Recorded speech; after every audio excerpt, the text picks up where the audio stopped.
가난해도 절대 잃지 말아야 할 단 한 가지가 있습니다. 우리는 오래 살아왔습니다.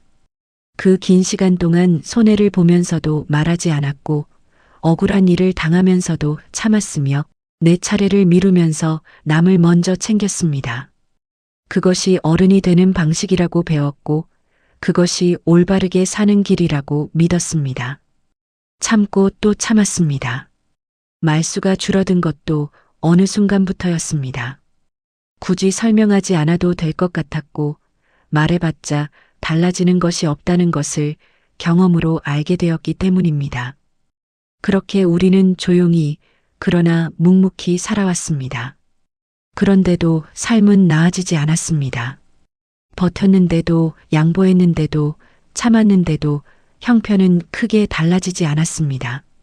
나이가 들수록 통장 잔고는 불안했고 주변은 하나둘 떠나갔으며 내가 그토록 지키려 했던 것들이 과연 무슨 의미가 있었는지 흔들리는 날도 있었습니다. 그렇다면 우리는 무엇을 지키며 살아야 했을까요? 오늘 함께 읽을 이야기는 톨스토이의 작품 가난한 사람들입니다. 그러나 이 이야기는 가난을 설명하는 이야기가 아닙니다. 가난한 상황 속에서 한 인간이 무엇을 선택했는가, 그 선택이 그 사람을 어떻게 증명했는가를 보여주는 이야기입니다. 톨스토이는 이 짧은 이야기 안에 단 하나의 질문을 숨겨두었습니다. 모든 것이 부족한 상황에서도 인간이 끝까지 잃지 말아야 할 것은 무엇인가? 그 답을 오늘 이 자리에서 함께 찾아보시겠습니다. 영상이 도움이 되셨다면 구독과 좋아요는 이 채널이 계속될 수 있는 힘이 됩니다. 그리고 이 이야기가 당신 곁에 누군가에게도 필요할 것 같다면 조용히 공유해 주십시오. 자, 이제 시작하겠습니다.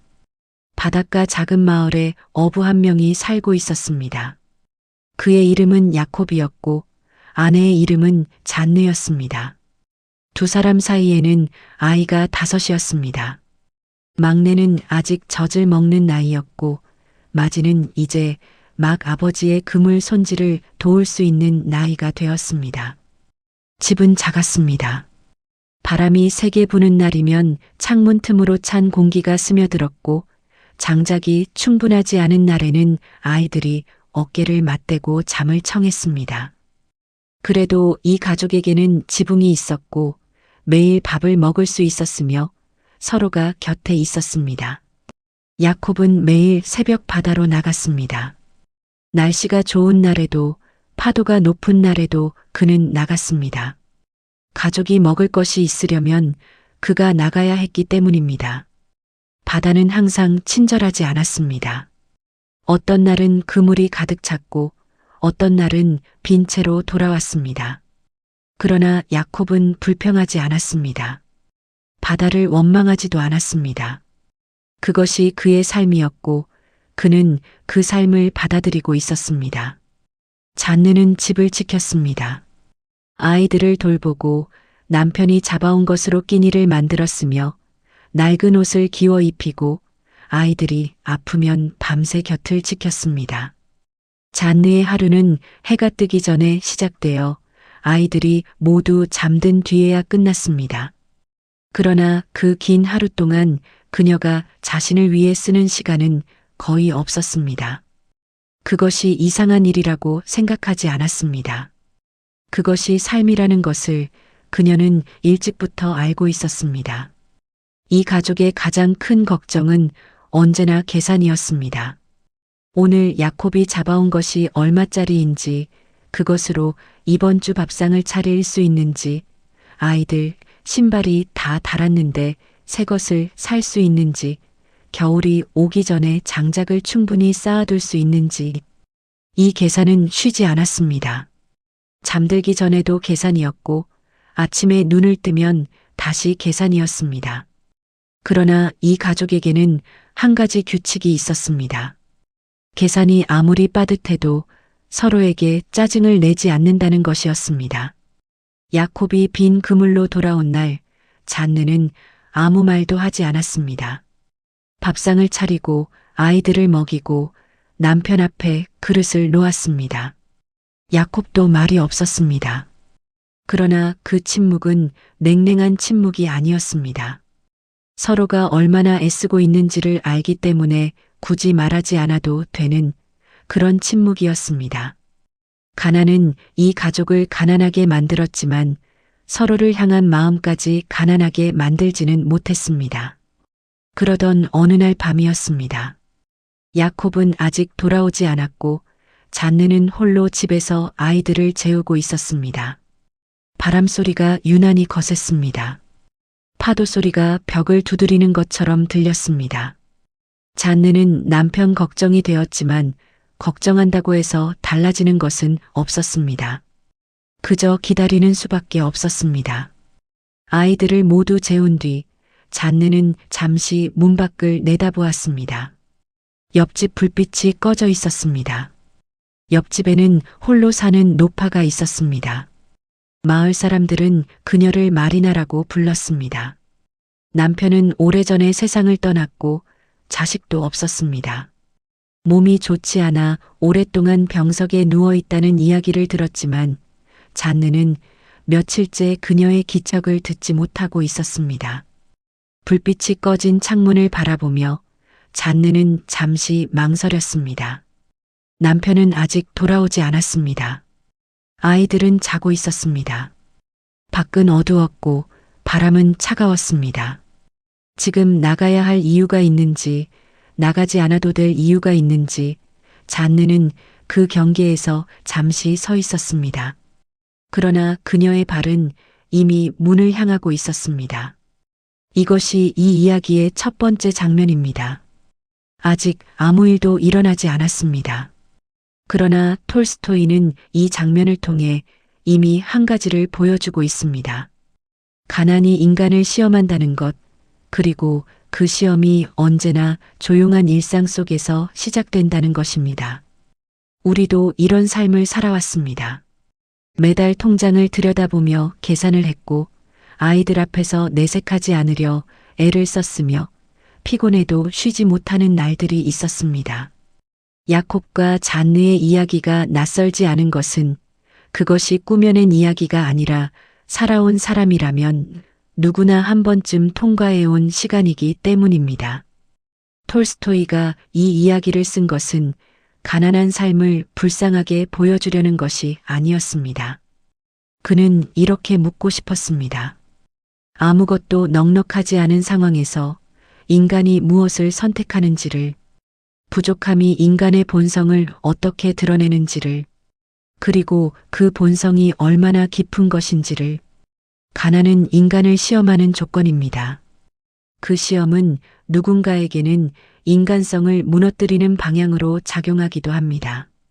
그러나 야콥과 잔느에게 가난은 그들을 무너뜨리지 않았습니다. 오히려 그 안에서 그들은 더 단단해졌고 서로를 더 깊이 이해하게 되었습니다. 이것이 가난이 가진 또 다른 얼굴입니다. 잔느의 발은 이미 문을 향하고 있었습니다. 다음 장에서 그 문 너머에서 무슨 일이 기다리고 있는지 함께 보게 될 것입니다. 문을 열자 바람이 먼저 들어왔습니다. 잔느는 쇼를 여미고 옆집 쪽으로 걸음을 옮겼습니다. 발밑에 젖은 풀이 밟혔고 하늘에는 별도 보이지 않았습니다. 구름이 두텁게 깔려 있었고 바다 쪽에서 불어오는 바람은 소금기를 머금고 있었습니다. 잔느는 빠르게 걸었습니다. 오래 자리를 비울 수는 없었습니다. 아이들이 자다가 깰 수도 있었고 남편이 돌아올 시간도 되어 있었습니다.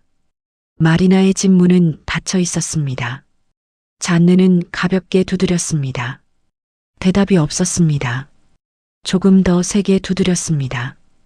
그래도 대답이 없었습니다. 잔느는 문 손잡이를 잡았습니다. 잠겨 있지 않았습니다. 문이 천천히 열렸습니다. 안은 어두웠습니다. 꺼져가는 등잔 하나가 구석에서 희미하게 타고 있었고 그 빛의 의지에 잔느는 방 안을 살폈습니다. 차가운 공기가 코끝을 찔렀습니다. 난로는 꺼진 지 오래였습니다. 창문 틈으로 바람이 들어오고 있었고 낡은 커튼이 그 바람에 조용히 흔들리고 있었습니다. 침대 쪽에서 소리가 들렸습니다. 아주 작은 소리였습니다. 숨소리라고 하기엔 너무 가늘었고 울음소리라고 하기엔 너무 조용했습니다. 잔느는 그 소리를 따라 걸음을 옮겼습니다.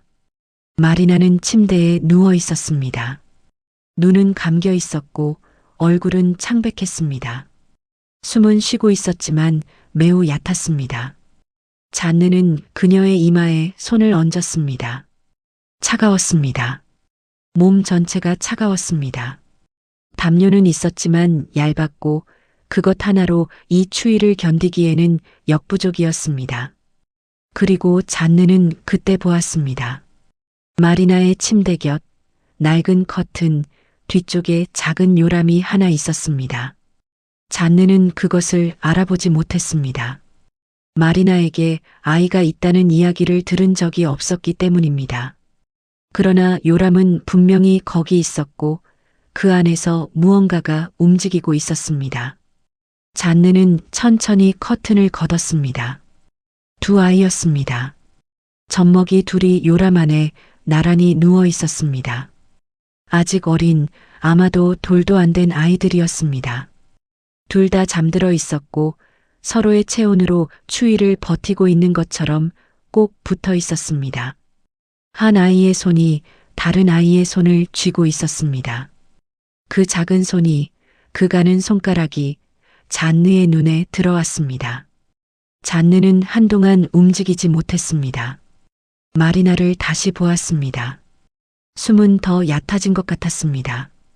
잔느는 그녀의 상태가 오늘 밤을 넘기기 어려울 수도 있다는 것을 직감했습니다.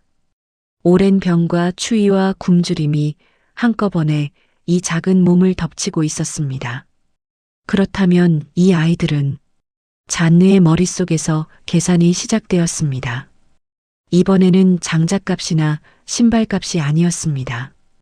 훨씬 더 무거운 계산이었습니다. 우리 집에는 이미 아이가 5입니다. 남편은 아직 돌아오지 않았습니다. 이번 주도 형편이 빠듯했습니다. 내일 밥상을 어떻게 차릴지 아직 정해지지 않았습니다. 여기에 아이 둘을 더 데려간다면 그것은 무모한 일입니다. 당장 먹일 것도 없습니다. 남편이 뭐라고 할지도 모릅니다. 마을에 고아원이 있는지도 모릅니다. 내일 아침에 마을 사람들에게 알리면 누군가 나서줄 수도 있습니다. 이 모든 계산이 잔느의 머릿속을 빠르게 지나갔습니다. 그리고 그 계산들이 모두 지나간 자리에 단 하나의 사실이 남았습니다. 지금 이 순간 이 아이들 곁에는 아무도 없다는 것이었습니다. 잔느는 몸을 굽혔습니다. 두 아이를 조심스럽게 들어 안았습니다. 아이들은 깨지 않았습니다. 잔느는 그들을 자신의 숄로 감쌌습니다. 그리고 마리나를 한 번 더 바라보았습니다.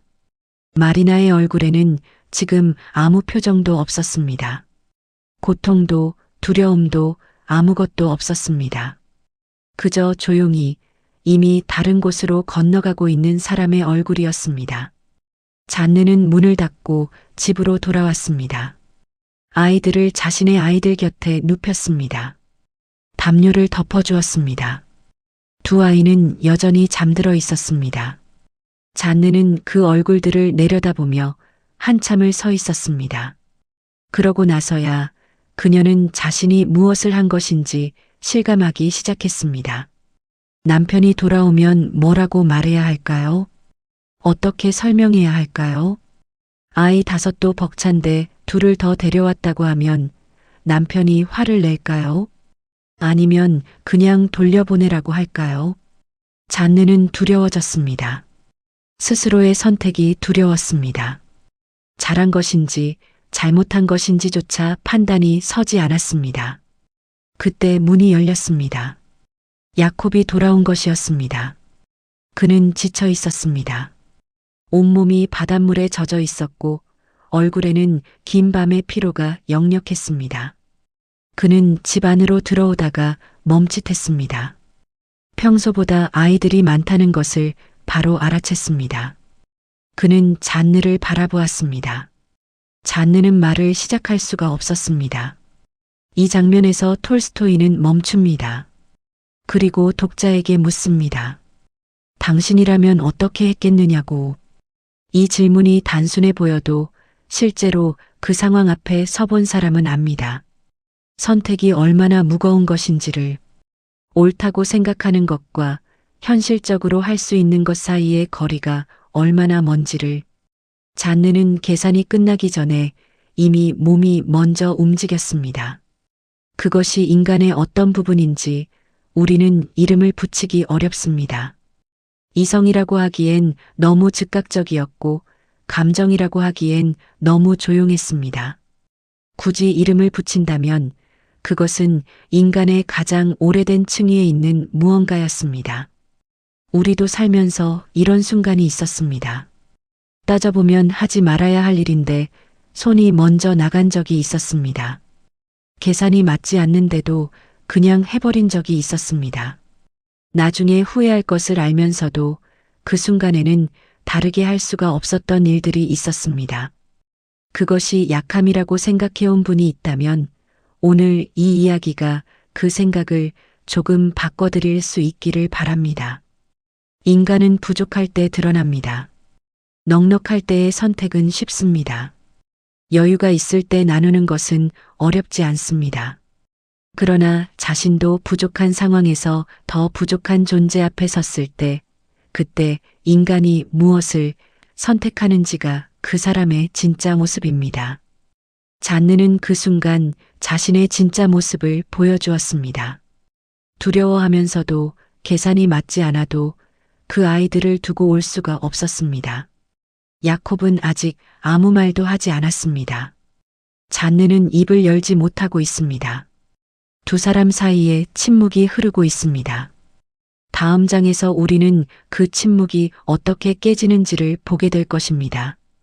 그리고 그 순간이 이 이야기에서 가장 중요한 파트로 이어집니다.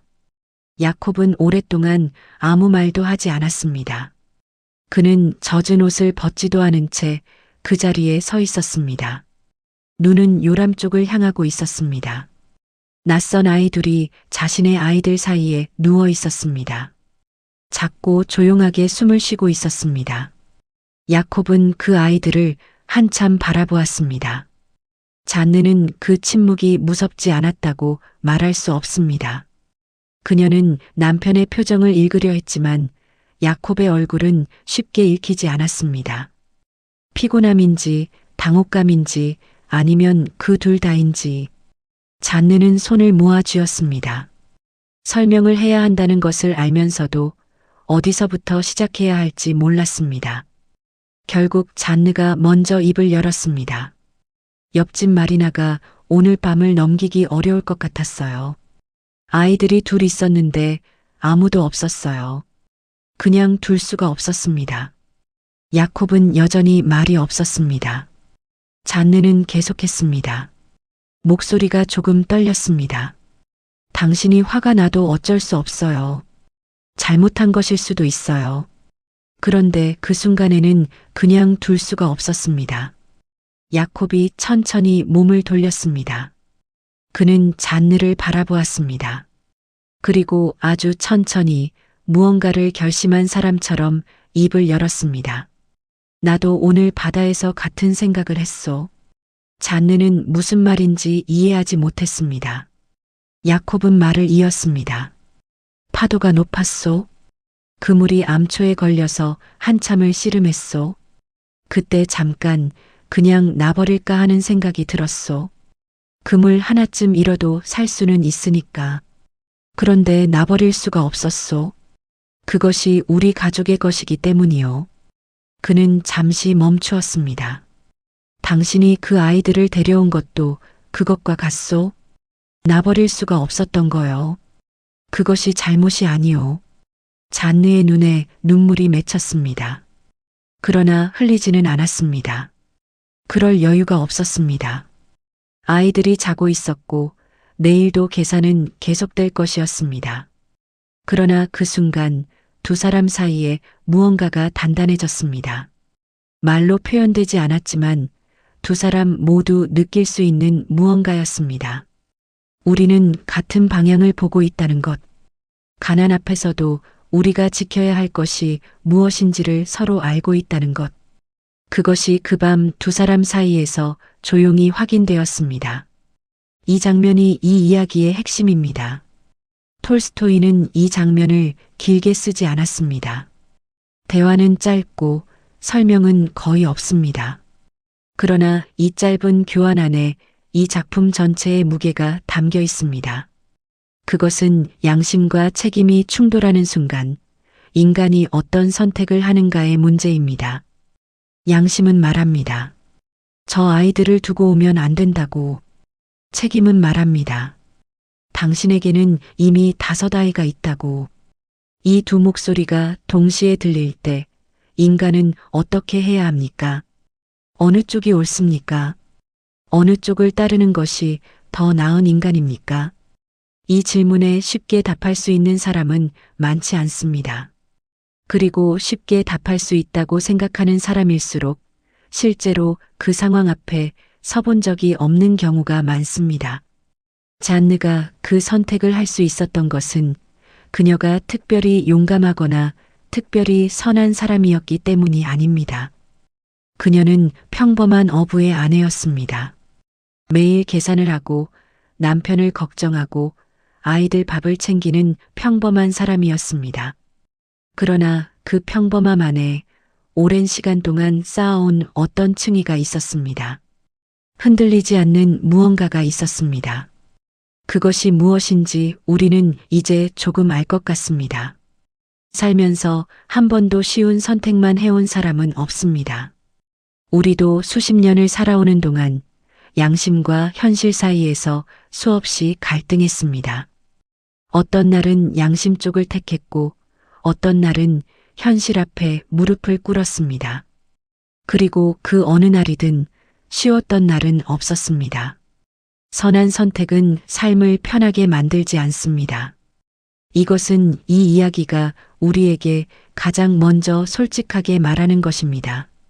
잔느가 그 아이들을 데려온 이후에 삶이 갑자기 나아지지는 않습니다. 오히려 더 어려워집니다. 먹여야 할 입이 늘었고 걱정은 많아졌으며 내일은 여전히 불확실합니다. 선한 선택이 보상을 가져다 준다는 보장은 어디에도 없습니다. 그러나 톨스토이는 그것을 알면서도 이 이야기를 썼습니다. 왜냐하면 선의 가치는 결과에 있지 않기 때문입니다. 선한 선택이 삶을 편하게 만들지 않는다 해도 그 선택이 무의미한 것은 아닙니다. 오히려 아무런 보상이 없는 자리에서 이루어진 선택이야말로 그 사람이 진짜 어떤 사람인지를 보여줍니다. 우리는 살면서 많은 것을 계산했습니다. 이것을 하면 내게 무엇이 돌아오는지, 저것을 하면 내가 손해를 보는 것은 아닌지, 그 계산이 나쁜 것은 아닙니다. 현실을 살아가는 사람이라면 누구나 하는 계산입니다. 그러나 그 계산이 전부가 될 때 인간은 조금씩 다른 것을 잃기 시작합니다. 잔느는 계산을 멈추지 않았습니다. 그 계산이 머릿속에서 계속 돌아가고 있는 동안에도 그녀의 몸은 이미 다른 선택을 하고 있었습니다. 그것이 가능했던 것은 오랜 시간 동안 그녀가 그 계산보다 더 중요한 것이 있다는 것을 몸으로 알고 있었기 때문입니다. 야콥도 마찬가지였습니다. 그는 화를 낼 수 있었습니다. 이유도 있었습니다. 형편도 알고 있었고 내일의 걱정도 있었습니다. 그러나 그는 화를 내지 않았습니다. 오히려 자신도 같은 선택을 했을 것이라고 말했습니다. 그것이 이 남자의 진짜 모습이었습니다. 두 사람은 가난했지만 같은 방향을 보고 있었습니다. 그것이 이 가정을 가정으로 만들고 있었습니다. 돈이 아니라 집의 크기가 아니라 두 사람이 중요하게 여기는 것이 같다는 사실이 이 가정의 토대였습니다. 우리 삶을 돌아보면 우리도 그런 순간들이 있었습니다. 계산이 맞지 않는데도 함께 결정한 일들이 있었습니다. 득이 되지 않는데도 지켜온 원칙들이 있었습니다. 남들이 보기엔 어리석어 보일 수도 있는 선택들이 있었습니다. 그러나 그 선택들이 모여서 지금의 당신이 되었습니다. 그것이 사라진 것이 아닙니다. 선은 인간을 남게 합니다. 보상이 없어도, 알아주는 사람이 없어도 그 선택들은 그 사람 안에 남습니다. 그리고 그것이 쌓여서 다음에 또 같은 순간이 왔을 때 그 사람이 어떻게 행동하는지를 결정합니다. 잔느가 그날 밤 문을 열고 나간 것은 갑자기 생겨난 용기가 아니었습니다. 오랜 시간 동안 작은 선택들을 통해 그녀 안에 쌓여온 것이 그 순간 자연스럽게 흘러나온 것이었습니다. 그것이 인간이 선을 선택해야 하는 이유입니다. 결과 때문이 아닙니다. 보상 때문이 아닙니다. 그 선택이 자신을 남기기 때문입니다. 사라지지 않는 무언가로 자신 안에 쌓이기 때문입니다. 야콥은 젖은 옷을 갈아입기 시작했습니다. 잔느는 아이들을 다시 한번 확인했습니다. 7 아이가 나란히 누워 있었습니다. 숨소리가 고르게 들렸습니다. 잔느는 등잔을 낮게 줄였습니다. 내일 아침이 오면 또 계산이 시작될 것입니다. 그러나 오늘 밤 이 집안에 있는 모든 것이 제자리에 있었습니다. 다음 장에서 우리는 이 선택이 어떤 형태로 세상 앞에 드러나는지를 보게 될 것입니다. 선택은 마음속에서만 끝나지 않습니다. 반드시 행동이 됩니다. 그리고 그 행동이 인간을 완성합니다. 아침이 왔습니다. 잔느는 새벽에 눈을 떴습니다. 아직 해가 뜨기 전이었습니다.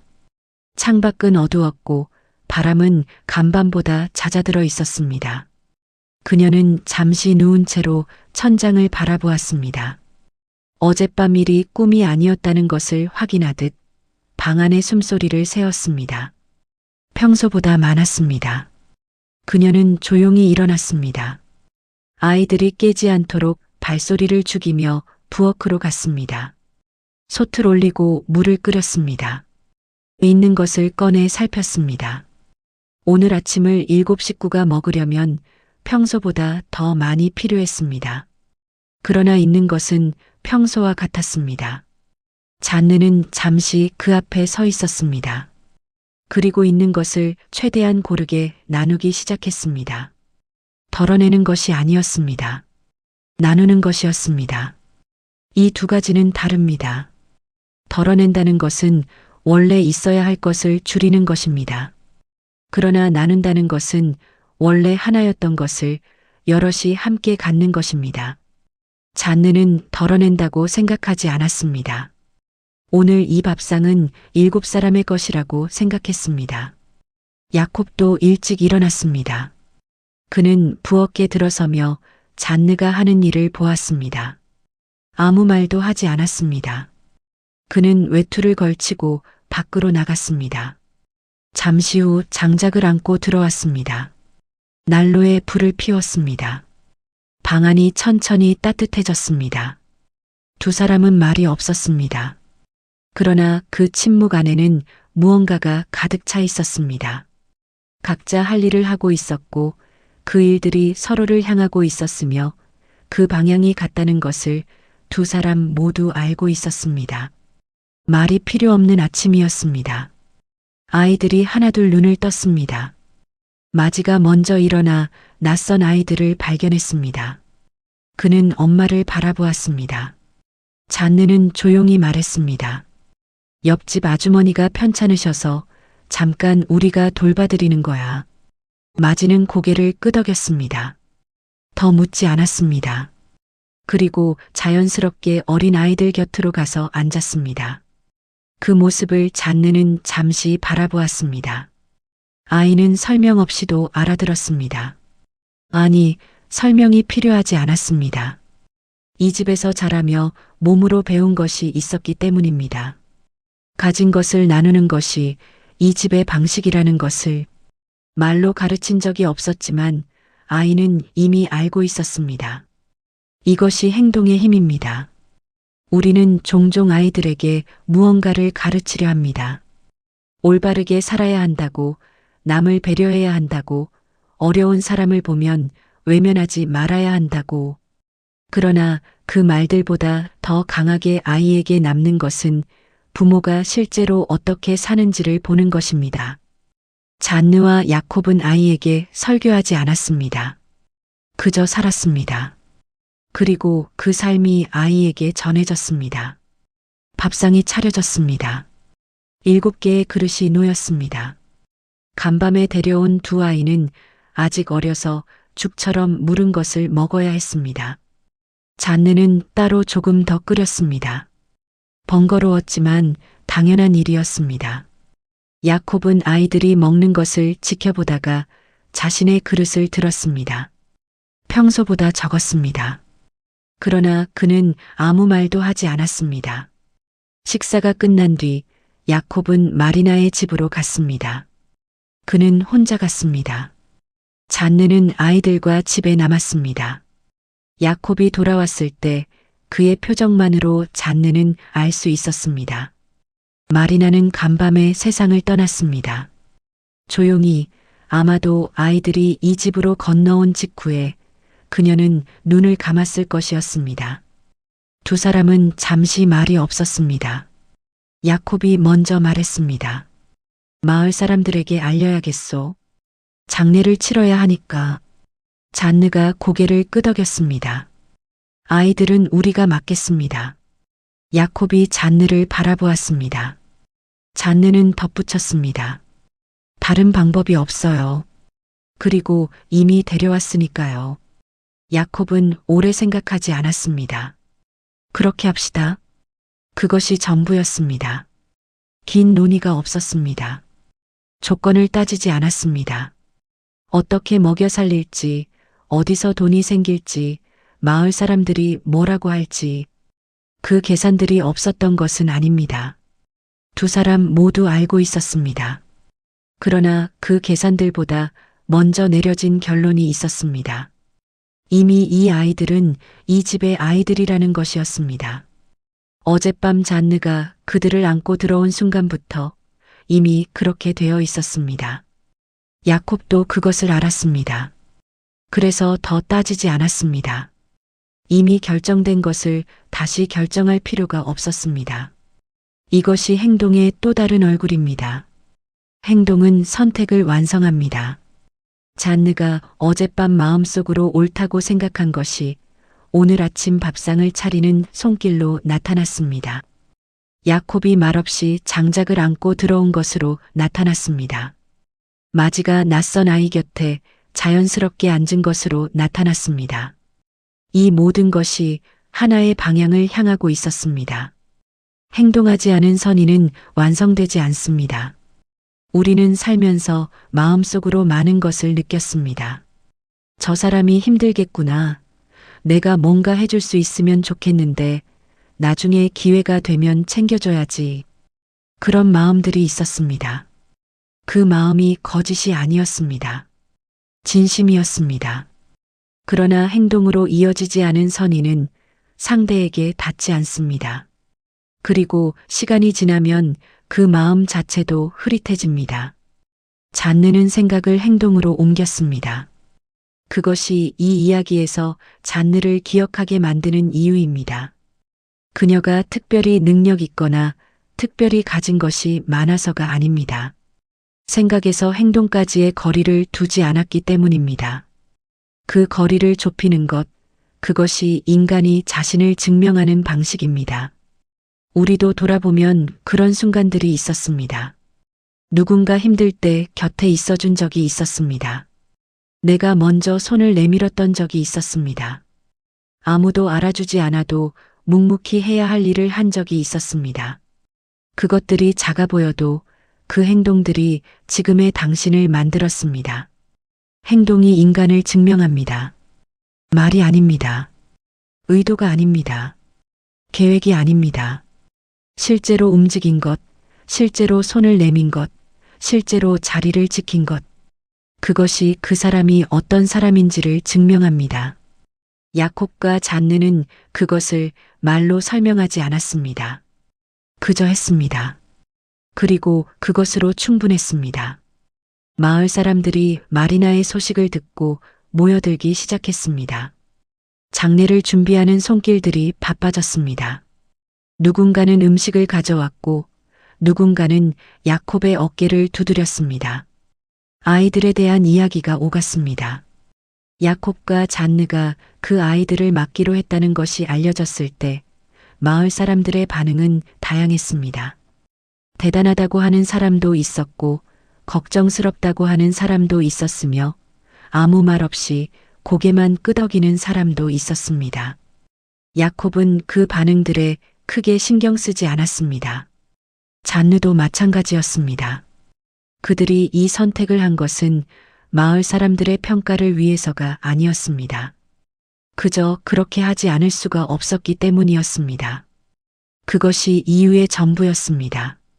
그리고 그 단순한 이유가 가장 순수한 이유입니다.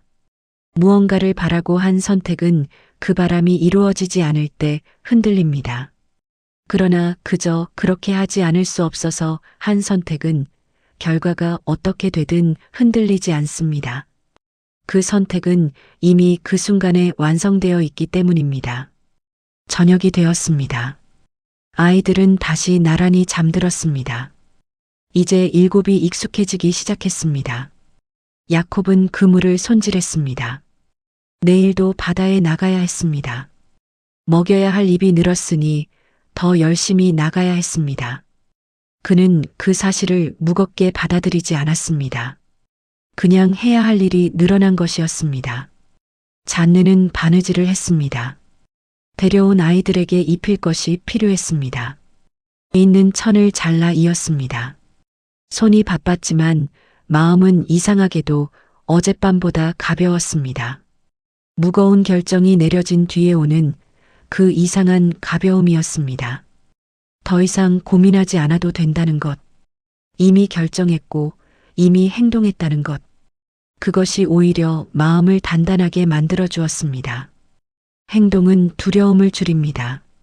결정하지 못한 채 머릿속에서만 맴도는 것이 인간을 가장 지치게 만듭니다. 잔느는 어젯밤 이미 행동했습니다. 그래서 오늘 밤 바느질하는 손이 떨리지 않았습니다. 내일은 어떻게 될지 모릅니다. 그러나 오늘 이 집안에서 두 사람은 자신들이 해야 할 것을 했습니다. 그것으로 오늘은 충분했습니다. 다음 장에서 우리는 현실을 마주하게 됩니다. 선한 선택 이후에도 삶은 계속 어렵습니다. 형편은 나아지지 않습니다. 그리고 그 안에서 이 이야기가 마지막으로 우리에게 묻는 질문이 시작됩니다. 봄이 왔습니다. 겨울을 넘겼다는 것이 신기할 정도였습니다. 아이 7을 먹이고 입히며 그 긴 계절을 통과했습니다. 야콥은 파도가 높은 날도 쉬지 않았습니다. 잔느는 절약할 수 있는 것은 모두 절약했습니다. 옷은 더 꼼꼼히 기워 입혔고 음식은 더 고르게 나누었으며 자신의 몫은 항상 마지막에 챙겼습니다. 그래도 형편은 나아지지 않았습니다. 이것이 현실입니다. 선한 선택을 했다고 해서 삶이 갑자기 풍요로워지지 않습니다. 아이가 둘 늘었으니 오히려 더 빠듯해졌습니다. 봄이 왔어도 여전히 계산은 계속되었습니다. 이번 달 생선값이 얼마인지, 아이들 신발이 또 달았는데 어떻게 할 것인지, 여름이 오기 전에 지붕을 손봐야 하는데 그 돈은 어디서 날 것인지, 그 계산들이 사라진 것이 아니었습니다. 잔느는 어느 날 저녁 야콥이 잠든 뒤 혼자 앉아서 생각했습니다. 잘 살고 있는 것인지, 이 선택이 맞는 것인지, 우리에게 감당할 수 있는 일인지, 그 생각들이 밤을 타고 조용히 찾아왔습니다. 낮에는 바빠서 생각할 틈이 없었습니다. 그러나 밤에는 달랐습니다. 밤은 솔직했습니다. 그녀는 지쳐 있었습니다. 몸이 지친 것만이 아니었습니다. 마음도 지쳐 있었습니다. 잘하고 있다는 말을 들은 적이 없었습니다. 누군가 고생한다고 등을 토닥여준 적도 없었습니다. 마을 사람들은 처음에 잠깐 칭찬했지만 그것도 오래가지 않았습니다. 삶은 그냥 계속 흘러갔고 잔느의 하루도 그냥 계속 이어졌습니다. 그러나 그녀는 후회하지 않았습니다. 이것이 중요합니다. 지쳐 있다는 것과 후회한다는 것은 다릅니다. 힘들다는 것과 잘못했다는 것은 다릅니다. 잔느는 힘들었습니다. 그러나 그 선택을 되돌리고 싶다는 생각은 하지 않았습니다. 그 두 아이가 이 집에 있는 것이 이제는 당연한 것처럼 느껴졌습니다. 처음부터 그래야 했던 것처럼 데려온 두 아이는 무럭무럭 자라고 있었습니다. 처음 데려왔을 때 그 작고 차갑던 아이들이 이제는 다른 아이들과 뒤섞여 뛰어놀고 있었습니다. 웃음소리가 났습니다. 싸우기도 했습니다. 밥을 먹을 때 서로 더 먹으려고 다투기도 했습니다. 그 모습이 잔느에게는 이상하게도 위안이 되었습니다. 살아있다는 것, 이 집에서 자라고 있다는 것, 그것만으로도 충분하다는 생각이 들었습니다. 야콥도 달라진 것이 있었습니다. 그는 말수가 더 적어졌습니다. 그러나 그 침묵의 질이 달랐습니다. 전에는 피곤함의 침묵이었다면 이제는 충만함의 침묵에 가까웠습니다. 바다에서 돌아오면 아이들이 달려왔습니다. 7 아이가 한꺼번에 달려드는 그 무게가 야콥에게는 하루의 피로를 녹이는 것이었습니다. 그는 그 무게를 싫어하지 않았습니다. 그러나 현실은 여전히 현실이었습니다. 어느 날 야콥이 돌아오며 말했습니다. 이번 주는 거의 못 잡았소. 조금 더 아껴야 할 것 같소. 잔느는 고개를 끄덕였습니다. 새로울 것이 없는 이야기였습니다. 그들의 삶에서 이런 이야기는 처음이 아니었고 마지막도 아닐 것이었습니다. 풍요로운 주와 비난한 주가 번갈아 찾아왔고 그때마다 두 사람은 있는 것 안에서 방법을 찾았습니다. 부유해진 것은 없었습니다. 형편이 나아진 것도 없었습니다. 아이 둘을 더 거둔다고 해서 하늘에서 무언가 내려오지 않았습니다. 신의 보상이 눈에 보이는 방식으로 찾아오지 않았습니다. 선한 일을 했으니 반드시 좋은 결과가 따른다는 이야기는 적어도 이 가족의 삶에서는 그렇게 작동하지 않았습니다. 그렇다면 그들은 무엇을 얻은 것입니까? 이 질문 앞에서 우리는 잠시 멈추어야 합니다. 왜냐하면 이 질문이 우리 자신의 삶과도 맞닿아 있기 때문입니다. 우리도 살면서 옳다고 생각하는 일을 했습니다. 손해를 감수하면서도 지킨 것들이 있었습니다. 남들이 알아주지 않아도 묵묵히 버텨온 시간들이 있었습니다. 그런데 그 이후에 삶이 나아졌느냐고 묻는다면 솔직히 대답하기 어려운 경우가 많습니다. 형편이 더 어려워진 경우도 있었고 배신을 당한 경우도 있었으며 그냥 그대로인 경우도 있었습니다. 그렇다면 그 선택들이 무의미했던 것입니까? 아닙니다. 그러나 그 이유를 설명하기 위해서는 우리가 부유함을 어떻게 정의하는지를 먼저 생각해야 합니다. 돈이 부유함입니까? 넓은 집이 부유함입니까? 남들의 부러움이 부유함입니까? 이것들이 부유함이라면 야콥과 잔느는 그 겨울이 지난 뒤에도 여전히 가난했습니다. 아무것도 달라지지 않았습니다. 그러나 다른 방향으로 물어보면 어떻습니까? 잃지 않은 것이 있다면 그것이 부유함이 아닙니까?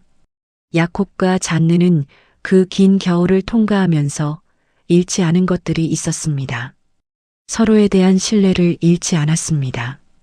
아이들 앞에서 고개를 들 수 있는 자신을 잃지 않았습니다. 어려운 순간에 옳은 방향을 알아보는 눈을 잃지 않았습니다. 그리고 무엇보다 자신이 어떤 사람인지에 대한 감각을 잃지 않았습니다. 이것들을 잃지 않았다는 것이 가난한 이 가족의 진짜 부유함이었습니다. 부유함은 잃지 않은 것입니다.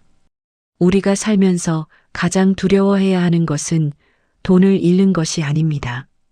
물론 돈은 중요합니다. 현실은 냉정합니다. 그러나 돈보다 더 오래 우리 곁에 남는 것들이 있습니다. 그리고 그것들을 잃는 순간 돈이 아무리 많아도 그 사람은 이미 가난해진 것입니다. 주변을 보면 그런 사람들이 있습니다. 물질적으로는 부족함이 없는데 어딘가 텅 빈 것처럼 보이는 사람들.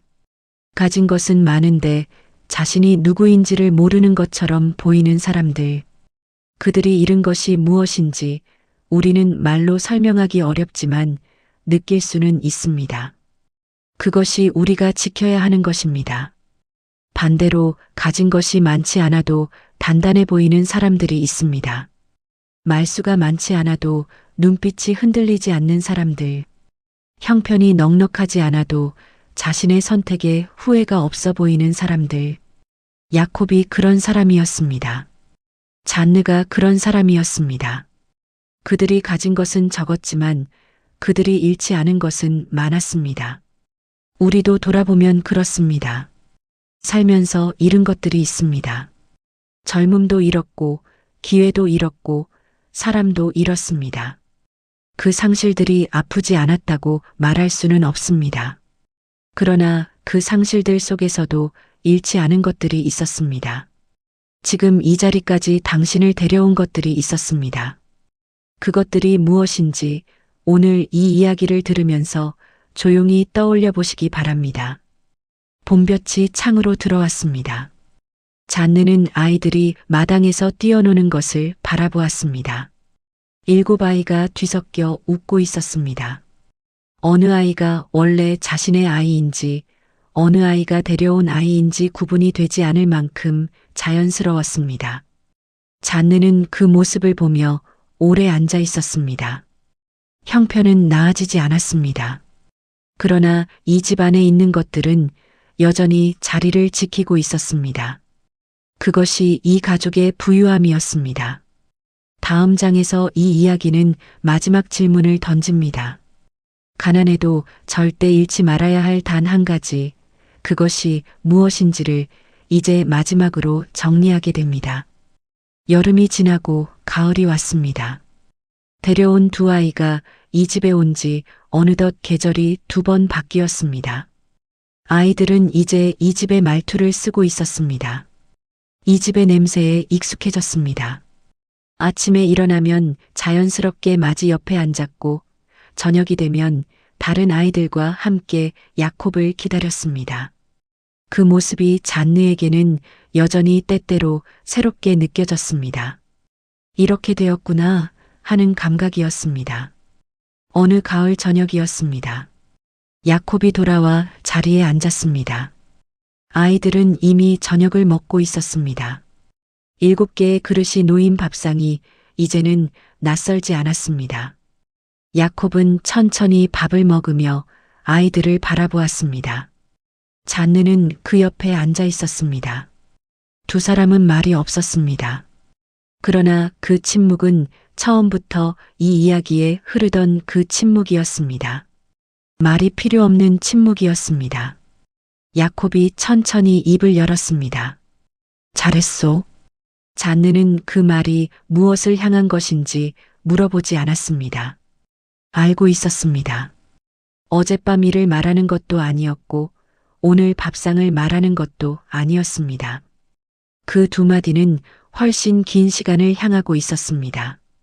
함께 통과해온 시간 전체를 향하고 있었습니다. 잔느는 아무 말도 하지 않았습니다. 그러나 그녀의 어깨에서 무언가가 내려가는 것 같았습니다. 오래 들고 있던 것을 내려놓는 것 같은 감각이었습니다. 그것이 무엇인지 정확히 말하기는 어렵습니다. 인정받고 싶었던 마음인지, 잘하고 있다는 확인이 필요했던 마음인지, 아마도 그 모든 것이 섞여 있었을 것입니다. 톨스토이는 이 장면에서 이야기를 마무리합니다. 거창한 결말이 없습니다. 극적인 반전도 없습니다. 가난이 해결되지도 않았습니다. 아이 7을 먹여 살리는 현실은 내일도 계속될 것입니다. 야콥은 내일 새벽에도 바다로 나갈 것이고 잔느는 내일 아침에도 밥상을 차릴 것입니다. 달라진 것은 아무것도 없습니다. 그러나 달라진 것이 있습니다. 그것은 눈에 보이지 않는 것입니다. 통장 잔고에 찍히지 않는 것입니다. 남들에게 자랑할 수 없는 것입니다. 그러나 분명히 거기 있는 것입니다. 이 가족이 이 긴 시간을 통과하며 잃지 않은 것, 오히려 더 단단하게 지켜온 것이 거기 있었습니다. 그것이 인간다움입니다. 인간다움이란 거창한 것이 아닙니다. 부족한 상황에서도 더 부족한 존재를 외면하지 않는 것입니다. 계산이 맞지 않아도 옳다고 느끼는 방향으로 몸이 먼저 움직이는 것입니다. 아무도 알아주지 않아도 해야 할 것을 하는 것입니다. 지쳐 있어도 내일 또 밥상을 차리는 것입니다. 말 한마디로 오랜 시간을 인정하는 것입니다. 그 인정을 말없이 받아들이는 것입니다. 이 모든 것이 인간다움입니다. 야콥과 잔느는 이것을 지켰습니다. 가난이 시험했지만 무너지지 않았습니다. 현실이 압박했지만 방향을 잃지 않았습니다. 그들이 특별한 사람이어서가 아닙니다. 오래 살아온 사람이 가질 수 있는 그 단단함이 있었기 때문입니다. 우리도 그 단단함을 알고 있습니다. 수십 년을 살아오면서 우리는 수없이 시험을 받았습니다. 가난 앞에서도, 배신 앞에서도, 상실 앞에서도 어떤 날은 무너질 것 같았고 어떤 날은 실제로 무너지기도 했습니다. 그러나 다시 일어났습니다. 다음 날 아침에 또 밥을 지었습니다. 또 일터로 나갔습니다. 또 아이들 곁을 지켰습니다. 그것이 인간다움을 지켜온 것입니다. 당신이 의식하지 못하는 사이에 당신은 이미 오랫동안 인간다움을 지켜왔습니다. 그것이 화려하지 않아도 알아주는 사람이 없어도 그 사실은 변하지 않습니다. 오늘 이 이야기를 들으면서 그것을 기억해 주시기 바랍니다. 톨스토이가 이 짧은 이야기를 쓴 이유가 여기에 있습니다. 그는 가난을 설명하려 한 것이 아니었습니다. 가난 속에서 인간이 무엇을 지킬 수 있는지를 보여주려 했습니다. 그리고 그것을 지킨 사람이 결국 무엇을 남기는지를 말하려 했습니다. 잔느가 아이들을 안고 들어온 그 순간이 이 이야기 전체에서 가장 빛나는 순간인 이유는 그것이 가장 인간다운 순간이었기 때문입니다. 가진 것이 없어도 인간다움은 가질 수 있습니다. 그리고 인간다움을 가진 사람은 가난해도 빈곤하지 않습니다. 이것이 이 이야기가 우리에게 전하는 가장 마지막 말입니다.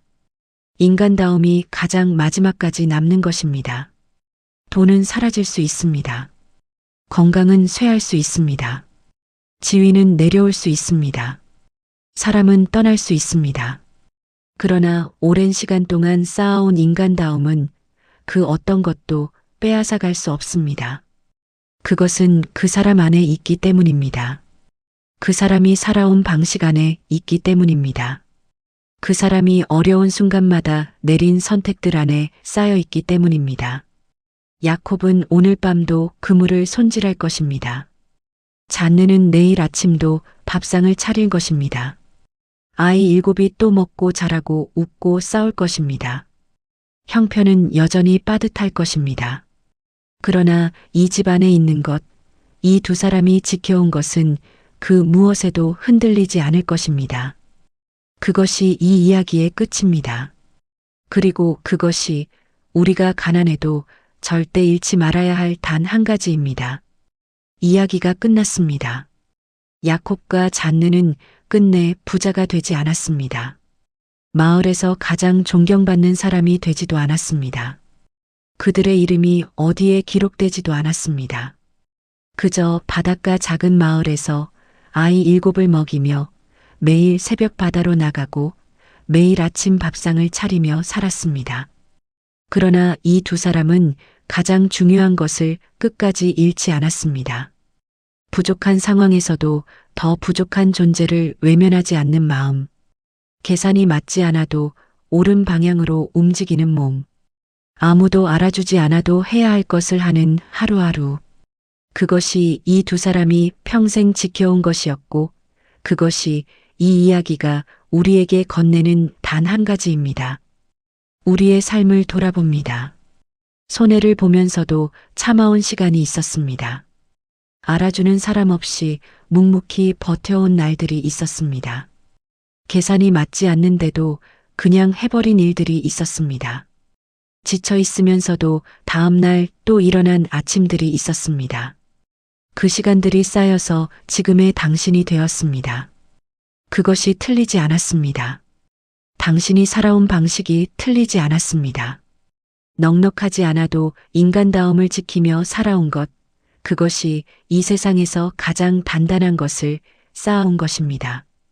톨스토이가 이 짧은 이야기를 통해 말하려 한 것이 바로 그것입니다. 가진 것의 많고 적음이 아니라 잃지 않은 것의 깊이가 그 사람의 진짜 크기라는 것입니다. 가난해도 절대 잃지 말아야 할 단 한 가지. 그것은 인간다움입니다. 그리고 오늘 이 이야기를 끝까지 들어주신 당신은 이미 그것을 알고 있는 사람입니다. 아니, 이미 그것을 오랫동안 지켜온 사람입니다. 오늘 영상이 조용한 위로가 되셨기를 바랍니다. 구독과 좋아요는 이 채널이 계속될 수 있는 힘이 됩니다. 그리고 오늘 이 이야기가 당신 곁에 누군가에게도 필요할 것 같다면 조용히 전해 주십시오. 긴 시간 함께 해주셔서 감사합니다. 마지막으로 한 가지 질문을 드리겠습니다. 당신은 지금 무엇을 잃지 않고 살고 있습니까?